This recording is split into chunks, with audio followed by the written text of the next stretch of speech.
We just love hearing positive stories to provide inspiration on this challenging journey of inflammatory arthritis. And today I've brought a guest on. Her name is Xena, and she's here to talk about her tremendous progress so far with her inflammatory arthritis. It's been quite dramatic, and she's joined today in this very gloomy Sydney day with rain. She's a co-Sydney sider. But we're doing this as a recording over Zoom. So I'd like to welcome Xena to this episode. Thank you very much, Clint. First, I want to thank you very, very much for where I am at the moment, because I'm in a wonderful place. I was diagnosed with very severe rheumatoid arthritis late 2018, and I was placed on a bunch of drugs, including methotrexate, 20 milligram a week, 400 milligram Plaquenil daily, 400 milligrams Celebrex daily, 20 milligram prednisone daily, and that was not enough to keep my pain away. Now I'm only on 20 milligram methotrexate, and I am living happily. I don't have any pain whatsoever, and I'm very, very happy. Thank you very much for this. That's absolutely outstanding, and I think that gives us a good platform of showing how well you've done over the last few years, for everyone to get excited about hearing what you've done and all the specifics behind it. You and I have talked about how we can lay out this chat. We're going to fairly efficiently move through your story to allow a lot of time in going through the things that you do that you consider are the most important. We're going to cover all aspects of those things. Some interventions, the diet, exercise, mindset. We'll go through all those things, and you've got some stuff that no one else has talked about on these episodes before. So I'm looking forward to hearing those. So let's start the story. Let's get into the initial symptoms, where you felt them, and the severity of what you were experiencing, and then move through that treatment plan that you just gave a highlight of. Look, I probably had symptoms for 10 years after being placed for a period of 6 months of very, very strong antibiotic for my ear infection. I had this terrible ear infection in which basically nothing was helping.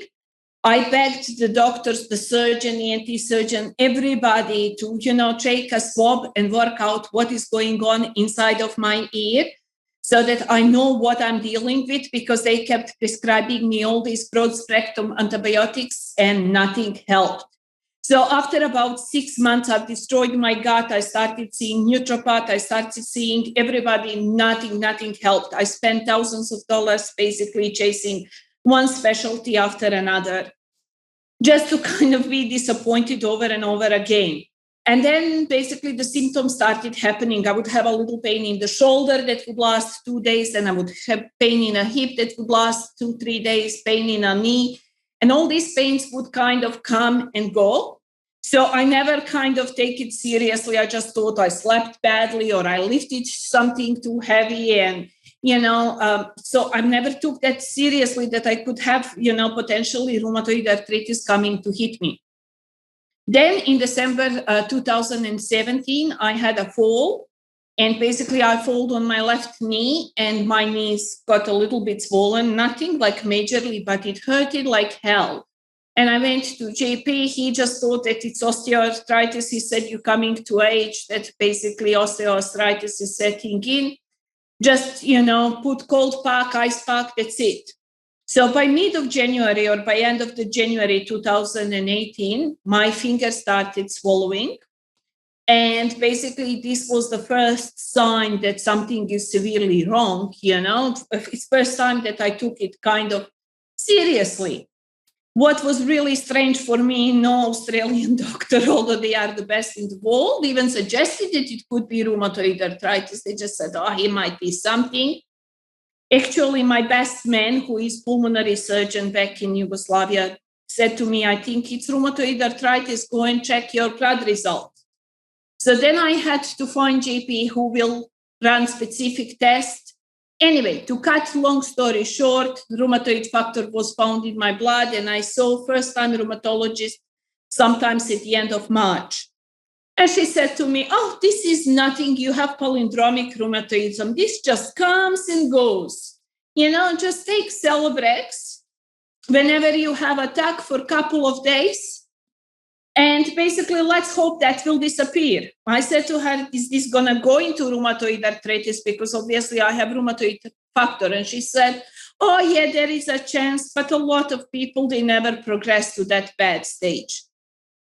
Well, I was getting worse and worse. So she started then basically May and June putting me on Plaquenil. And first was one tablet, then another tablet on top of Celebrex. So I was taking Celebrex, I was taking Plaquenil.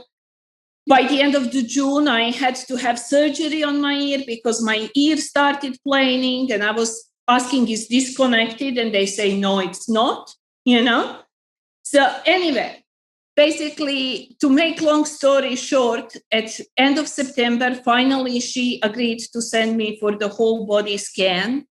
And during that scan, the nurses or the technicians who were doing body scan were in panic.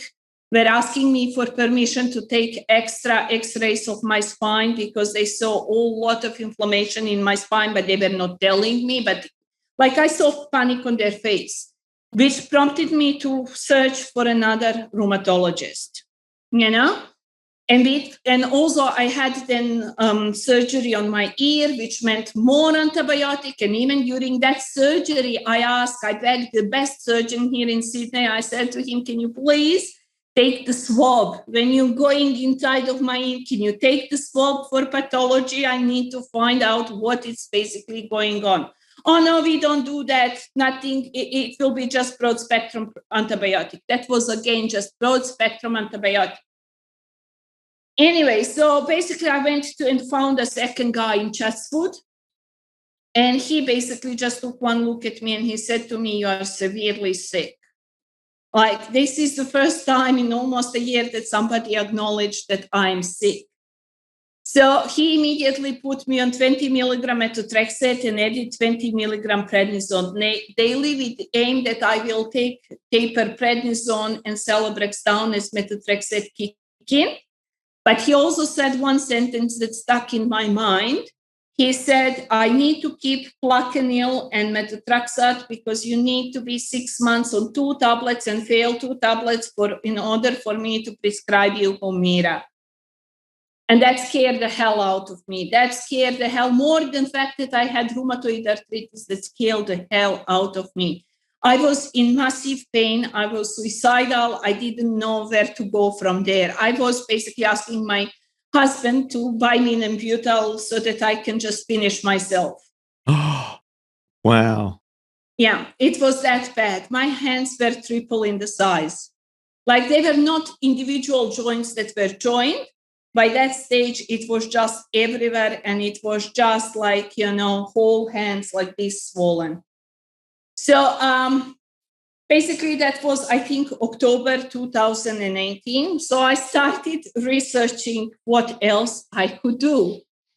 My husband found you, by the way, in that time when he realized that I'm completely sick and my brain was not in the state of mind to think about myself, It was just like, surviving and thinking how to end it all, So my husband found you and he said, look at this. He found your TED podcast and he basically came home and he said to me, look at this. So immediately I basically started. I said, look, I don't have anything to lose. I'll start this. So I was on all these tablets and basically I started your program, but I was searching also for the other things. Is there anything else natural to, that I can do to help myself, And what was very interesting during that time in Sydney Morning Herald, which is one of the major paper here in Australia, newspaper that is quite reputable, there was a story about a Queensland research and Professor Alex Lucas, who is developing the treatment for autoimmune diseases from the hookworms. The normal worms that are kind of present in the dogs and that we basically worm our dogs against. So I quickly did the research. I found out that there is at least 12 companies worldwide that are in the initial stage trying to isolate the peptides from the various kind of the animals, including hookworm, sea anemone, scorpion, spiders. So apparently all these animals have the inside of them peptide that when they inject us with this peptide, it basically suppresses our immune system. And the hookworms, basically, they work on the channel in our body called KV1.3 channel. This channel basically coordinates the immune system as well as working of the heart, brains, nerves, everything else. And that is one reason why it's so hard to isolate those peptides, because they have to be so specific to just act on immune system, but not affect the working of the heart or nerves or anything else. So I found out if I go to Mexico, I can swallow about 100 larvae of hookworms. They will live in my intestines about 10 to 12 years, happily ever after. They will make the larvae and produce the eggs, but they will not come out the other way alive. There is a video that I shared with you from Professor Yehuda Schoenfeld. He is a leading immunologist in Israel, and he basically has isolated some of those peptides. And your viewers can look at this at basically YouTube. If they just Google TP Sarah or Professor Yehuda Schoenfeld, they will find his video in which he's basically describing how they've done the study in which they treated 12 people with multiple sclerosis. And that these people lived with these hookworms for about 12 years. And during these 12 years, none of them had any kind of the attacks. They lived happily normal life. And that one of the patient developed then some sort of the severe infection. And as a result, they had to terminate everybody in the study. So he basically was saying that. Well, you mean they had to end the study? Yes, they have to terminate the study. Yeah, yes. You said terminate everyone. To terminate the study, not the people in the study. Okay. All right. So, okay, this is fascinating, and I wasn't expecting this. So, what happened next? So they basically canceled the study, and then basically, obviously, they were looking into these peptides, and some of the people, including Monash University, Professor Alex Lucas, Professor Yehuda Schoenfeld, they isolated the peptides, and this is now in the early kind of the research. It's going to be 10 years before they come on the market, at least. So I thought, well, it's 10 years, I'll get to the hookworm. But then the more I've studied hookworms, and this, if you go naturally that way, I realized that there is no difference taking Humira or having a hookworms in your stomach, because they can suppress your immune system so much that, yes, you're living completely normally, but your immune system is completely knocked off. Because what this little creature, how they want to do, they want to infiltrate your immune system. They don't want your immune system to kill them. They want to go unnoticed. So they have armory of the weapon, better than some medicine, to immunosuppress you, to basically live happily ever after in your intestines, eat of you, drink your blood and eat your food, and not be killed by your immune system. That is the bottom line. So I was prepared to do even that. That is how sick I was. So luckily, I didn't have to go that way. Basically, Christmas 2018, I really committed myself to Paddison Program. And little by little, I've started noticing the difference. Then I dropped first prednisone. In December, I dropped completely prednisone. So I wasn't on prednisone maybe 2 months. And then even though I was very, very much in a lot of pain in February 2019, March 2019, I just decided to drop Plaquenil. And since then, I basically have, until recently, struggled with pain, swelling, and everything else. But I just felt that I have to do it like properly with the food, because I've realized that is the only proper way. Any medical treatment, any natural hookworm treatment will basically, provide you relief from your symptoms, but they will not deal with the root cause of your problem. And that root cause is bad bacteria in your gut. And most probably bad bacteria from my gut has traveled into my ear. And that is how I got ear infections.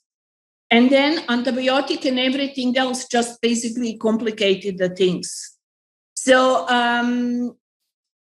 food is the only way. And all the other products that I have used so far have been only there as sideline to help me while basically I'm healing with the food.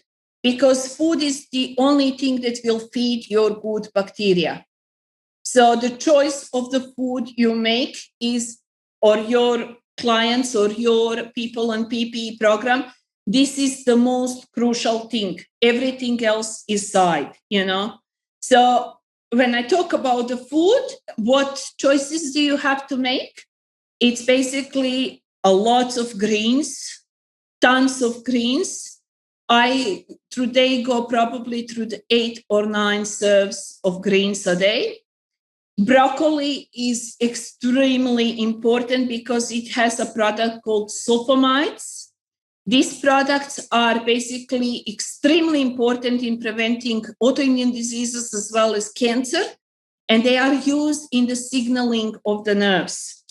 So if your nerves are not signaling properly, if the signals between the nerves in your hands and in your stomach and in your brain don't work properly, you will develop eventually some sort of the disease, whether it is rheumatoid arthritis, multiple sclerosis, or anything else. Eventually, you will be sick. So broccoli, 3 serves of either broccoli, cabbage, onion, Brussels sprouts, those things, 3 serves a day are must. Kale is in that category as well.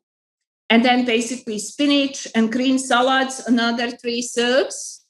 And then I will have also 2 serves of fruit. And I will just specify, I do only 2 serves of fruit because if I eat any more in the beginning, and this is also what another doctor told me, it's too much sugar. So I eat only 2 serves of fruit a day. It's nice to have it more, but unfortunately, just even though it's fruit sugar, it's still too much sugar. You're not healing then as fast as you should. And that was my early problem because I ate too much sugar, too much fruit.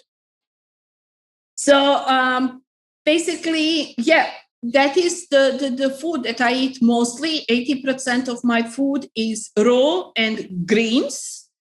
And then actually not raw because I steam broccoli, but I only steam it for a little bit. It's still very crispy.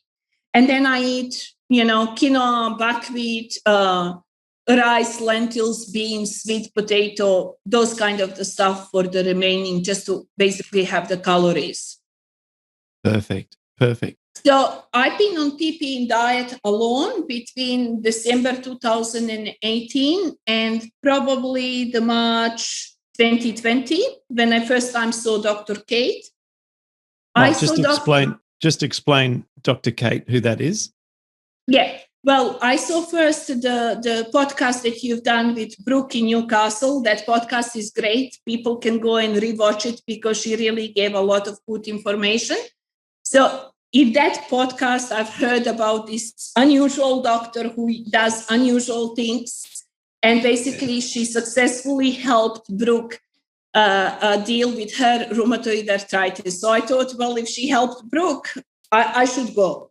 What do I have to lose? And by that stage, I was 50% better. And when I say 50% and only on methotrexate, I've given everything else. So I went and I saw Dr. Kate. She's in Bondi Junction.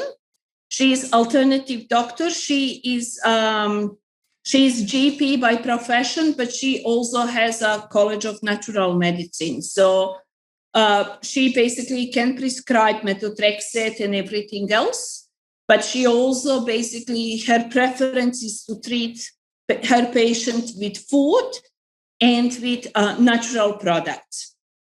So I saw Dr. Kate, and she first basically referred me to a company called NutriPath to run my full microbiome test, which you can show to the everybody who is watching.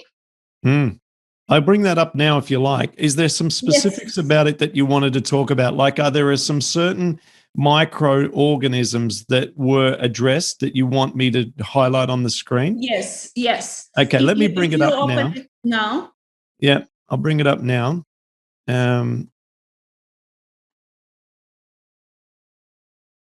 Okay, so we're on the screen now. So if you're watching this on the internet, then you'll be able to see a whole bunch of complicated strains of certain opportunistic bacteria.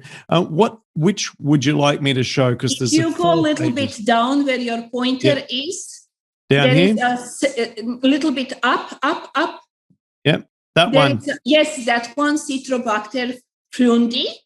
That one, as you can see, even after a year and a half on a very, very clean diet, it was 269 of whatever units it's represented in. And basically, the normal limit is less than 5.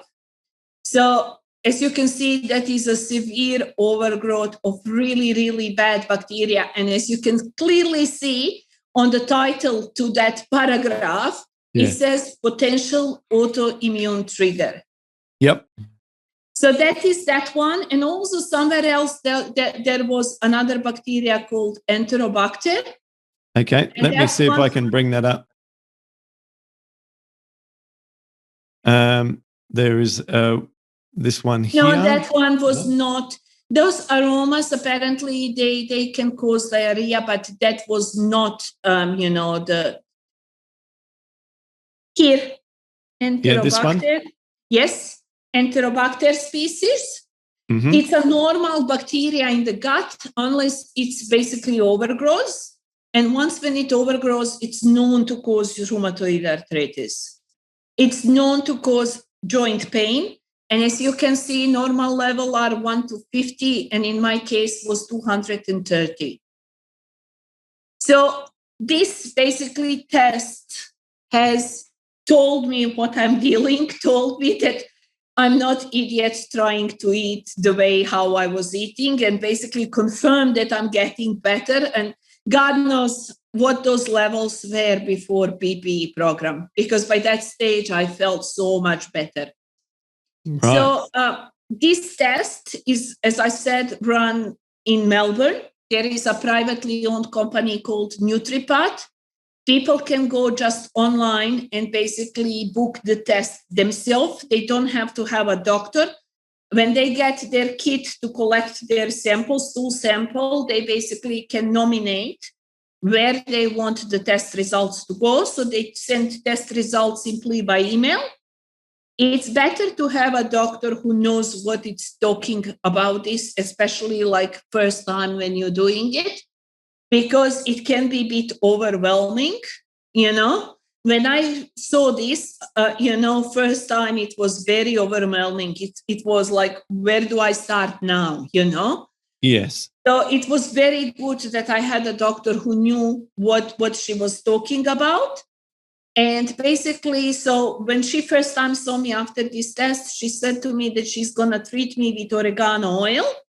And also at the back of this test, there is a suggestion what food to eat, with what the treatment is, and all the rest of it. And they basically suggest natural treatment because they know what kills this bacteria in the laboratory, in the petri dish. Yeah. It's not so much which foods. I would love it if they went to that kind of detail. They go into more things like you just mentioned before, like certain essential oils that can be taken, and also certain probiotics that can be taken to combat other strains of bacteria. At least that's what I saw on my test. I went after you told me about this. I was curious. I went and got the same test done. And so I was reading about, the notes at the bottom. We can actually scroll down. What I'll do is go down here, and here is where they talk about. They comment. Yeah. Yeah. Some of these things I don't understand because they are specifically, although I have scientific background, some of these things I cannot understand because they are specifically medical and specifically involving immune system that I'm not expert in. You and me both. It gets very complicated. Complicated. And I was able to sort of work piecing the puzzles together at a very micro level, one at a time, and looking for studies on specific strains of mine that were out of the normal range, and then looking for studies to show how those were then combated. And it's almost like one of those old-fashioned counting machines. What are they called? I'm talking about. Or a graphic equalizer with all these moving parts. Yes. And so in the beginning, your bacteria is very, very high, right. bad bacteria. And if you scroll back into mine, you will see that my good bacteria is very low, in some area, even non-existent at that time. Even though, again, I point that I was 1.5 years completely clean eating, know. But my bacteria still was low because these bad bacteria are taking the food. They fighting for that food. And even if you're eating just, quinoa still has a bit of sugar and bit of oil and bit of things just to keep these bacteria, alive. And then these bad bacteria, they infiltrate and they can go like a bear in hibernation. Exactly. And they can stay for years in your gut with no food. Mm-hmm. Mm-hmm. Yeah, that's right. That's right. So I wouldn't concern folks too much about sort of feeding them with healthy food. It's about also the real estate that they occupy in the gut. And if you've got like a neighborhood, a US style one entry like community where all these homes, if you've got a bad part of that neighborhood that are just occupied by extremists or party goers or young people who just like to do a lot of drugs, it's hard to get them out. And it's hard to live in there. Right. It's exactly. The whole community is getting upset with that. So, and so it is difficult. So what other recommendations were being put forward for you, and how do you think that they may or may not have been effective? And do you have, for example, a plan to go and have your microbiome mapping done again for comparison? Yes. So, look, I was told to go on oregano oil. Mm-hmm. And I can show the bottle of oregano oil. I just basically bought it on the iHerb, And I was told to go on 4 tablets a day. And then basically I would take that in the morning and at lunch. And then in the evening, I would have to have my massive green shake with a massive probiotic. And I basically took a very strong probiotic that I will go into it.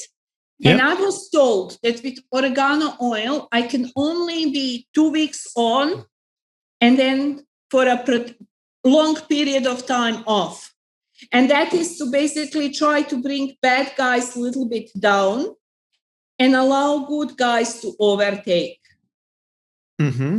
Mm-hmm. So I would take in the morning and then the lunch 2 tablets of oregano oil, and then in the evening, massive, green shake. And at that time, I was using Vivomix or VSL number 3 probiotic. Yep. That is the most strong on the market, as well as probiotic that Dr. Kate prescribed me. And she just prescribed me one with Lactobacillus bifidus. And what she said to me that it's very, very important that you, I'll just read this under the light, Saccharomyces cerevisiae boulardii. Boulardii, right? It's called like SP Fluor Active. Yeah. From Bioceuticals. She said to me that this probiotic is basically acts like fertilizer to bring the other good bacteria. Yeah, its nickname is just S. boulardii. It's they don't say the first because it's just a little challenging. It's very hard to pronounce. S. boulardii. Yes. So she said to me that one is very important to bring the other good bacteria and to basically, So what I did in the beginning, and I can tell you, I immediately had side effects of oregano oil. After 3 days, I went into vomiting and diarrhea. And I called Dr. Kate and I said, what's going on? And she said, that is what I expected on the third day, because your body is killing these bad bacteria.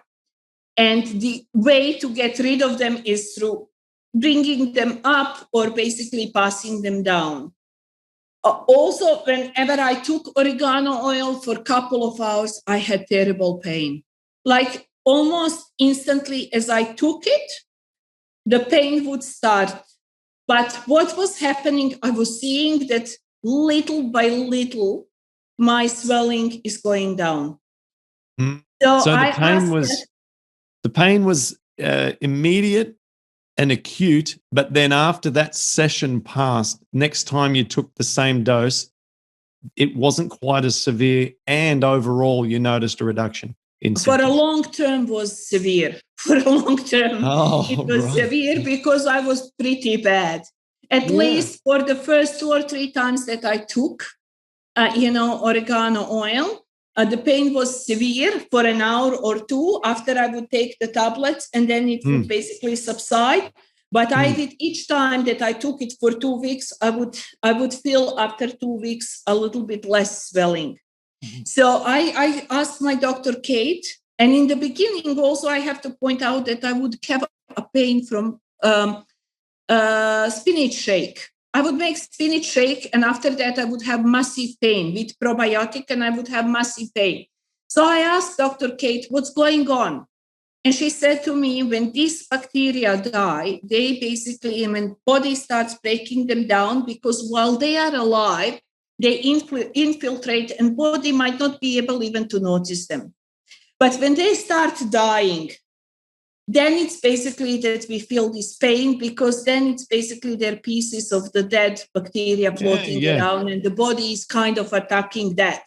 So she said that when you're healing, when you have pain, if you're taking oregano oil, that is actually a good sign that, that oregano oil is working. But it took a long, long time. So what I was doing, I was for 2 weeks on oregano oil. Actually, first time I wasn't even able to be 2 weeks. I was 10 days. Because by that time, my stomach already stopped working. I stopped digesting the food. And as soon as you see these signs, you have to stop. And you have to go and rebuild your good one as much as you can with probiotic, prebiotic, and everything else. And then again. So in the beginning, I was basically being 10 days to 14 days on oregano oil and about 6 to 8 weeks off. And then again on, and then again 6 to 8 weeks off. So this isn't something that you really want to be trying on your own, because I can tell you that if I was doing this on my own and I saw a lot of symptoms as a result of doing virtually anything, I'd be very, very eager to stop doing that. And it would only be in this instance that you had Dr. Kate reassuring you after you've picked up the phone and said, hey, something's going really, really strange with this. Her reassurance got you through this. Otherwise, you would have given up on it quickly. Yes, her reassurance, and also the fact that I was seeing that my swelling was going down. Right. After 2 weeks, every single time it was noticeable that my swelling would go more down than if I didn't take that. Gotcha. Okay. So that was kind of my reassurance.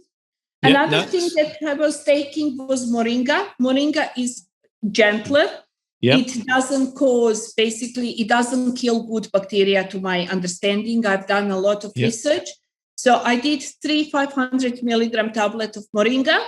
That was also bringing some pain, but I was sometimes able to feel that in between oregano oil and get some benefits. But also you need to take break from that as well.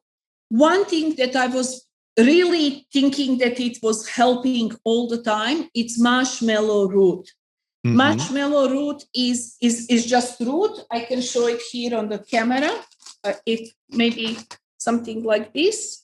It's just a white little, yes, it's the root of the plant. And what you do, you take this 1 tablespoon of this and put it in the cold water and leave it to stand 2-3 hours. And a slimy water creates from this. Drinking that slimy water regenerates the intestinal lining and also bronchial lining if people have a lot of chest infections. If you don't like doing the root and drinking slimy water, you can basically buy in the tablets form. However, marshmallow root is much, much better if you take it naturally. It takes a little bit using, as I said, but it really regenerates bronchitis if you have chest infection, and it really regenerates intestinal internal lining. Because it just provides you this building material for this line. It sounds similar. Yep, go ahead. Then I use ginger, turmeric, and honey. I have a mixture that I put 400 grams of grinded turmeric, grinded ginger, and store it in kilogram of honey so that I basically have it always ready when I need it for my tea or for just in the morning with little bit of the pepper. And then probiotics and prebiotics. Prebiotics, I use this paleo fiber from Metagenic. Yep. This basically is concentrated fiber of some plants that we can't get in our shops and don't consume, but are known to feed good bacteria. I use NAC regularly and Astaxanthin regularly. What was the last one? Astaxanthin. It's very good for eyes, and it's extracted from the crab. It has a yellow color, and it's very, very good for the pain, and it's very, very good for cleaning the body of anything, and especially cleaning eyes. And it's also sun protection. So people who are on methotrexate or Plaquenil, they're very sensitive to the sun. That is the reason why I've started taking it. But I think that there is something to it. It's very cheap. You just buy it on the iHub. Mm-hmm. I'd avoid it because it's coming from a crab. But at the moment, that's a personal opinion. Okay, so you've got a lot of things here. Is there anything else? Just quick, because we have a time I've used infrared sauna. Oh, yeah. Tell us how you experience it. It's wonderful. And I'll tell you background story, science behind it. It's basically we as a human, for things to happen in our body, for all this chemical reaction to happen in our body, we need energy. As a chemist, I'm a chemist by background. I know that if you want two substances to react together, 80% of the time you have to put the heat in for them to react. So I believe that infrared sauna provides that heat for reaction in our body to happen. And it's not only infrared sauna that can provide our heat. We're getting heat from our exercise, our body heats. Therefore, that is one of the reasons why exercise is good. Then also by breathing, taking more oxygen, such as Wim Hof exercises. Basically, we're putting more oxygen into our bodies, so shifting reaction to the heating stage. And then infrared sauna. And there is another interesting fact about infrared sauna, if your listener didn't know. The infrared heat is the most closest heat to the human heat that babies receive when they are in the mother's womb. Infrared heaters are used in baby incubators. Because of the same reason, because it is the simplest. So that heat from infrared heater gets directly through us, through our spine, into our core organ. And core organs are basically heart, liver, intestines, liver, spleen. So it goes straight into those organs that are basically required to work properly to purify our body.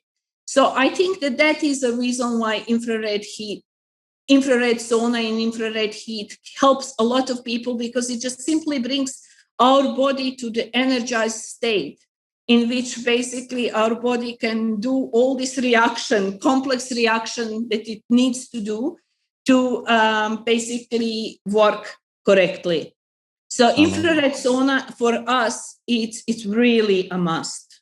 It's not a luxury. It's not, maybe. It's a must. I love it. How often Also, are you doing that? It settles the nerves. So they've done study with bulimic people, and they found out that if somebody eats and go into infrared sauna, they will 80% have more chance of keeping that meal in because it settles the nerve. Wow. Okay. That's interesting. Wow. You know a lot about the infrared saunas. How often are you doing them? I do them 2 or 3 times a week. I have one. I don't do them more often because it tends to dry my eyes. That is the only side effects that infrared sauna can have, that if you do too often and too much, it can dry your eyes. Yes, fair enough. And then you have problem with the eyes. And some people with rheumatoid arthritis have more dry eyes than the others. Right. Okay. Yeah. Well, I've got a partnership with Sunlighten. So if people are interested in getting an infrared sauna, check out Sunlighten. Amongst the products that you're looking at, you will get a discount based on our relationship. Just say Paddison Program. And in the US, the UK and Australia, they will provide you with a discount just by mentioning our podcast. So that's fascinating. Is there anything else? Yeah, I do Wim Hof exercises every morning now. And I believe that in order also to provide energy and energize our body to do all this, the reaction, I believe that now science is catching up with what he's doing, but they still didn't connect this with him. There is a company called Set Point Medical in USA. It's a company that has basically taken how our nerves work in order to heal us from autoimmune diseases. And what they've done, it's very different to anything else. They produce a little like a microchip that they insert into our necks here. They make a small, tiny incision, and they insert this chip into the neck and place it next to the vagus nerve. Because vagus nerves directs all these signalings, and it goes from brain all the way down to our spine and basically to our feet. And it's the nerve that brings more messaging to the brain than what it takes from the brain to the rest of the body. So what they do with these chips, they basically program it once a day for 1 minute to vibrate at a specific electrical frequency, or frequency like infrared sauna, just maybe a little bit different. So just for 1 minute a day, this basically starts automatically. During that time, the patients lose the ability to talk properly. However, they live through it. Because it's simply too much vibration happening, specific vibration. And what is really interesting, that they've basically succeeded to put into remission people that failed everything else. It's fascinating. So I think that Wim Hof exercises and any deep breathing exercises stimulate vagus nerve. So please do them. They are free of charge. There is no side effects. Having that implant, there are potential side effects. The major one are infection. And then another massive side effect is that they basically could damage your vagus nerve, in which for the rest of your life, you would have problems speaking and breathing even, and maybe even living. Yeah, I watched a presentation at a live event, and it might have been something that you sent to me inside our support forum. Or it was someone else, but the presentation involved exactly what you were saying, and I had two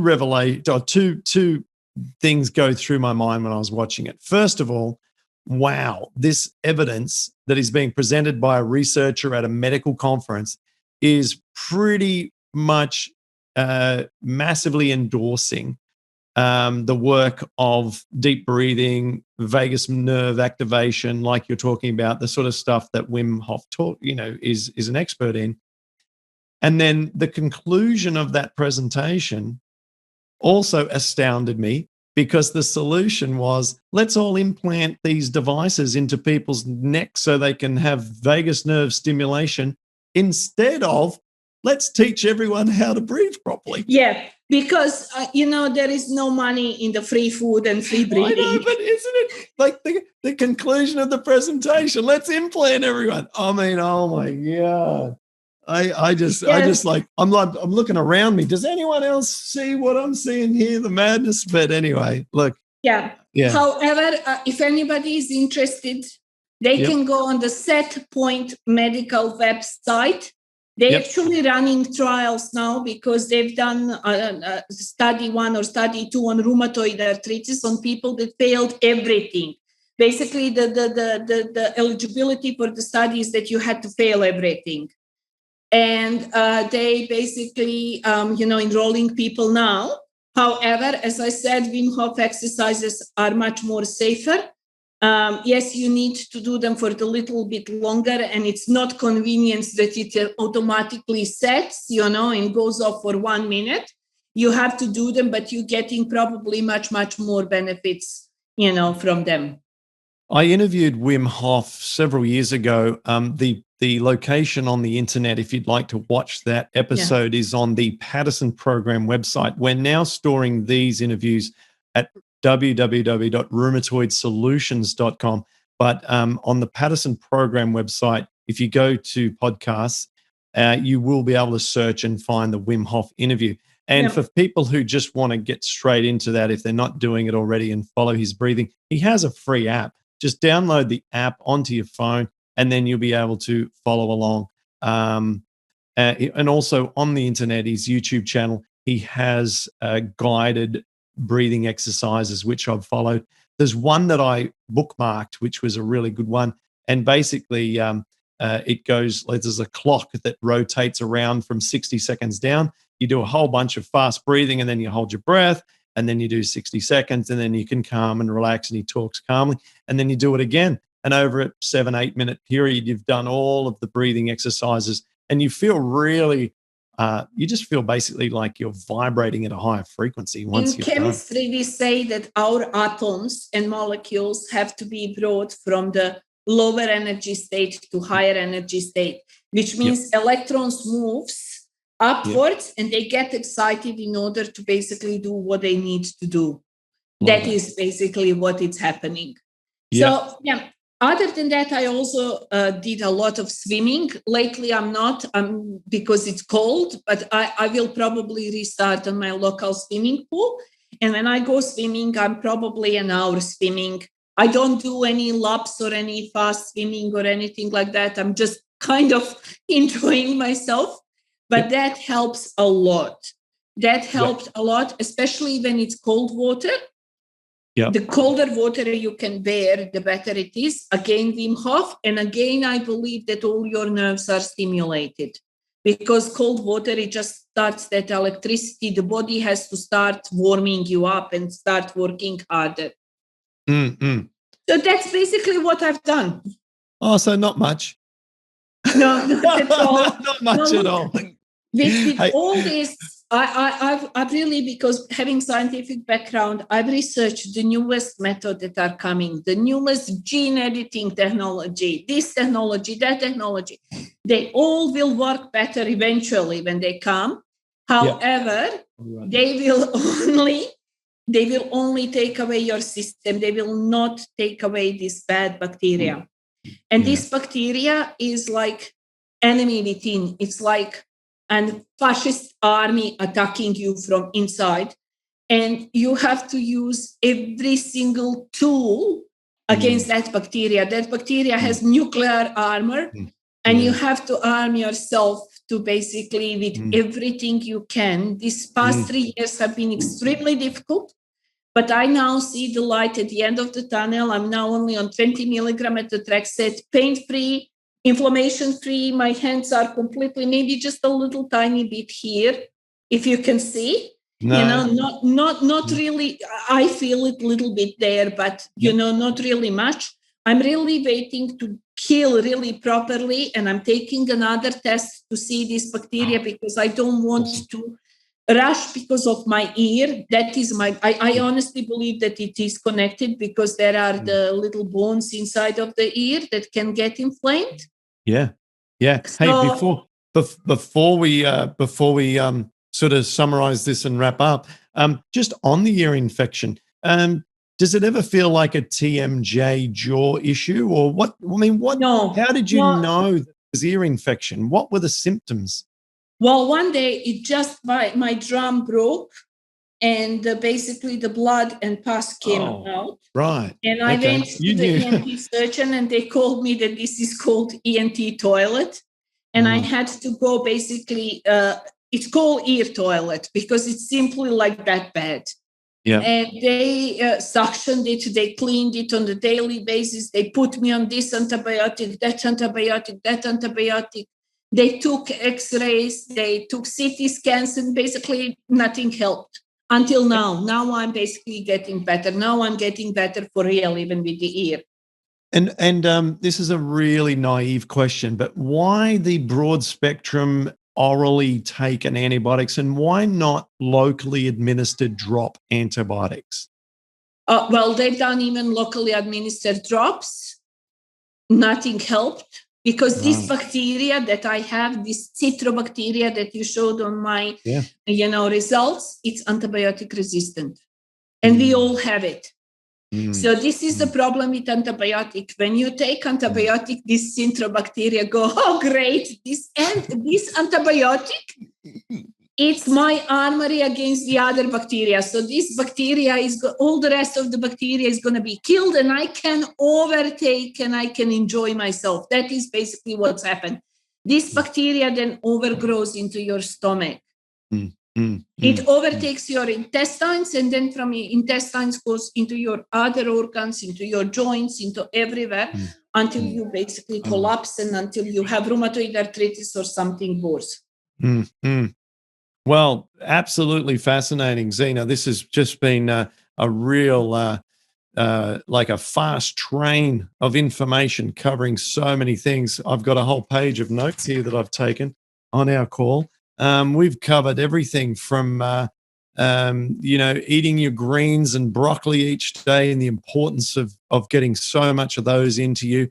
And then your oregano oil and your S. boulardii interventions and probiotics and prebiotics and your marshmallow root, your ginger, turmeric, and honey, your paleo fiber prebiotic, your daily NAC, the infrared sauna. We talked about swimming. Swimming, you and I share a love for. I try and get in the pool, and I try and handle it if it's cold as well. Like you, I have stopped recently. It's just human nature to avoid, isn't it, when it's just very uncomfortable. But that's not to say that throughout the winter I might not go and just I will definitely harden up, myself. I still have cold showers every morning. I first have very, very hot shower. And then I have it. After infrared sauna, sometimes I will have cold shower, and sometimes I will not, just to keep that heat in as well, to keep my body working in. So I will have half after infrared sauna.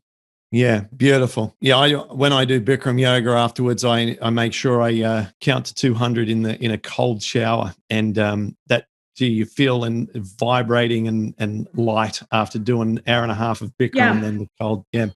Well, thank you so much, Xena. This has been fascinating. Some people might be wondering, why haven't I interviewed Dr. Kate and had her on the show after she did such a good job helping Brooke on that podcast a few years ago that you brought up. Dr. Kate's flat out. She is busy. She's flat out. She's flat out. And she has a young family as well. Yes. She said she has a young family, and I'll ask her again. But when I did speak to her, she said that really she just already has a full schedule with clients, and look, to be honest, she only sees me once every 6 months now. In the beginning, it was like a couple of times until we got all these tests. She didn't want to repeat these tests. She said, no, until you are good, there is no reason, no reason for you to come and pay me or whatever, because you know now what you need to do. So basically, she only sees me now once every 6 months because she's so different. She's so busy. Oh, she's so busy. Yeah, she's very lovely, but just like, hey, I'm just flat out, and I've got a young family, and my clinic's just full. So she was very polite. If there is anybody that wants to ask me something, I did create a Gmail address for this. Oh, and great. It's xena.rahealing@gmail.com. Okay. So Zena dot No, Xena. Oh, sorry. I said Z. I meant X. Yeah, Xena dot rahealing, one word. Yeah. At gmail.com. Okay. And one more thing that I want to say for the people who have animals and who think that giving a lot of food to the dog, a lot of meat to the dog is a good thing to do. Think twice. My dogs are almost vegetarian because they developed ulcerative colitis. They are twins. They developed ulcerative colitis after I gave them Bravecto tablet. Bravecto is the tablet for tick prevention.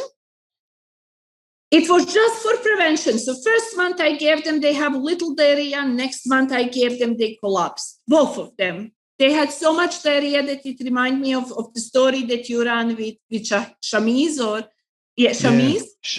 They were just basically trying until blood came and until they collapsed. The vet put them on the low-fat diet. And this is interesting. The vets know that these things are created by meat and fat. And they put them on the low-fat diet, but they didn't sort dog diet. They didn't sort them completely. So I've started cooking rice and cabbage for them. And I cook a lot of rice and a lot of cabbage, and I chop it really, really finely. I put a little bit of Moringa inside, powder. And then I basically put just a little bit kangaroo meat to put the smell through it. They have that every night for the dinner. And they have also the fermented oats for breakfast. And then I just substitute that with a little bit of basically this low-fat food. For the dogs, you can buy hydrolyzed meat food. It's hypoallergenic dog food in which they completely break meat protein into amino acids and sugar so that basically dog immune system does not detect meat protein. So guess what? Vets know better how to treat their patient than doctors. Wow. Fascinating. I just wanted to basically, because there is a lot of dogs out there. Actually, my neighbor just last week put her massive dog on vegan diet for 3 months because of same issue.